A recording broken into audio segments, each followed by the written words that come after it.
नाज़रीन, दुनिया का सबसे बड़ा ट्रैफिक जाम इस वक्त समुंदर में लगा हुआ है। 150 से ज्यादा कार्गो शिप्स एक खास रास्ते पनामा कैनाल से गुजरने के लिए अपनी बारी का इंतजार कर रही है। हैरानी की बात यह है कि $4 लाख तक देने को तैयार है, लेकिन फिर भी हुकाम इन्हें गुजरने की इजाजत नहीं दे रहे। ना तो वहाँ कोई मरम्मत हो रही है, ना ही रास्ता बंद है, बल्कि ये सब एक बड़े कुदरती बहरान की वजह से है। ये बहरान इंसान ने पैदा नहीं किया, बल्कि ये मसला कुदरत की तरफ से आया है। वर्ल्ड फाइल्स की वीडियोस में एक बार फिर से खुशामदीद। दुनिया में सिर्फ दो बड़े समुंदर शॉर्टकट रास्ते हैं। एक है सुइस कैनाल जो मिस्र में से और चीन, जापान, ताइवान और सिंगापुर जैसे एशियाई ममालिक को यूरोप से जोड़ता है। दूसरा है पनामा कैनाल जो अमेरिका के मशरकी और मगरबी हिस्से को आपस में मिलाता है। अगर इन दोनों में से कोई एक बंद हो जाए या सुस्त हो जाए तो दुनिया भर में एशिया की तस्सील पर बहुत बड़ा असर पड़ता है, जैसा कि 2021 में हुआ जब एक शिप एवर गिवन ने सुइस कैनाल बंद कर दिया था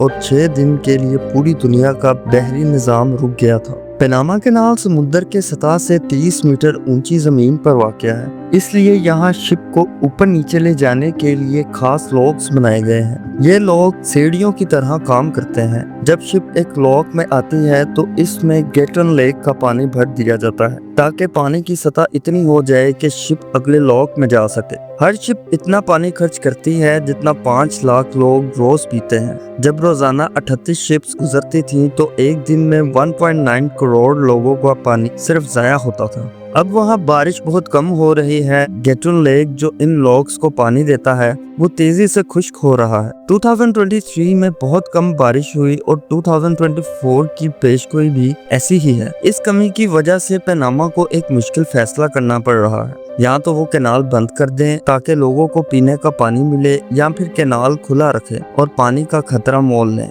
चूंकि ये कैनाल मुल्क की आमदनी का एक बहुत बड़ा जरिया है, इसलिए हुकूमत ने इसका एक दरमियानी हल निकाला है।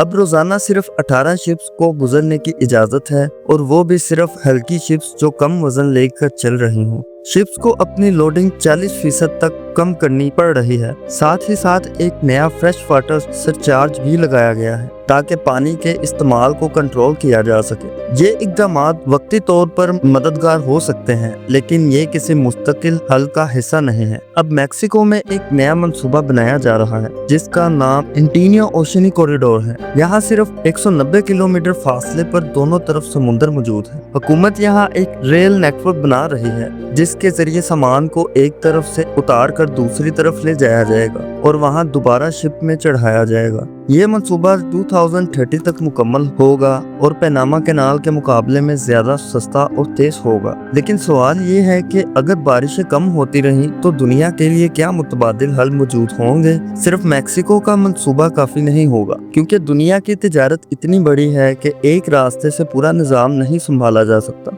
शायद आइंदा कुछ दहाइयों में दुनिया को नए शॉर्टकट बनाने होंगे, या फिर समुद्र के नीचे से कोई नया टेक्नोलॉजी हल निकाला जाएगा। एक और अहम पहलू ये है कि जब कैनाल में शिप्स कम गुजर रही हैं तो इसका असर सिर्फ पनामा पर नहीं बल्कि पूरी दुनिया पर पड़ रहा है। चूंकि चीजों की तरसील में तखेर हो रही है, इसलिए कीमतें बढ़ रही हैं। खास तौर पर अमेरिका, कनाडा और जनूबी अमेरिका में लोगों को रोजमर्रा की चीजें महंगी मिल रही हैं क्योंकि वो देर से पहुंच रही हैं। कार्गो कंपनियां अब मुतबादिल रास्ते ढूंढ रही हैं, लेकिन इनमें ज्यादा ईंधन लगता है, वक्त ज्यादा लगता है और माहौल पर भी बड़ा असर पड़ता है। लंबे रास्ते से सफर करने वाले जहाज ज्यादा फ्यूल जलाते हैं, जिससे करेन अखराज बढ़ता है और दुनिया में ग्लोबल वार्मिंग में इजाफा होता है। यूं ये मसाइल सिर्फ मुआशरत का नहीं, माहौल का भी है। दुनिया के कई बड़े सरमायाकार अब इन बहरी रास्तों में सरमायाकारी से हिचकिचा रहे हैं, क्योंकि इन्हें खदशा है कि माहौलियाती तब्दीलियां इन रास्तों को गैर यकीनी बना रही हैं। अगर यही सूरत हाल जारी रही तो हो सकता है कि बड़े सरमायाकार और कंपनियां जमीनी और हवाई रास्तों से ज्यादा तवज्जो दें, जिससे शिपिंग इंडस्ट्री को बड़ा नुकसान हो सकता है। इस दौरान साइंसदान और माहिरीन इस बात पर तहकीक कर रहे हैं कि आया बारिशों के निजाम को किसी टेक्नोलॉजी की मदद से बहाल किया जा सकता है या नहीं। कुछ ममालिक में क्लाउड सीडिंग यानी बादलों में मसनूई तरीके से बारिश पैदा करने की टेक्नोलॉजी पर काम हो रहा है। अगर ये कामयाब हो जाए तो शायद ऐसे बहरानों से बचा जा सके, लेकिन इस اس میں وقت اور بہت زیادہ تحقیق درکار ہے۔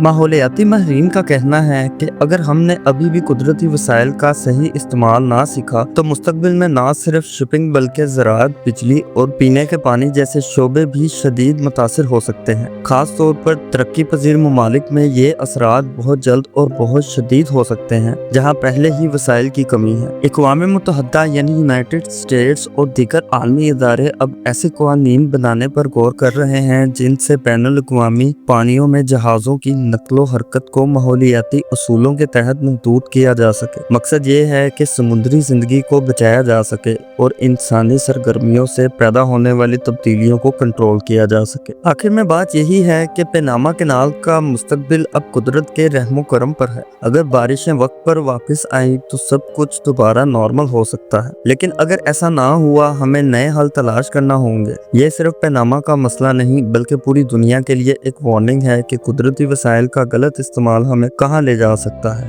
اگر آپ کو ویڈیو پسند آئی ہو تو لائک، شیئر اور چینل کو سبسکرائب کرنا نہ بھولیں۔ ملتے ہیں اگلی ویڈیو میں، تب تک کے لیے اللہ حافظ۔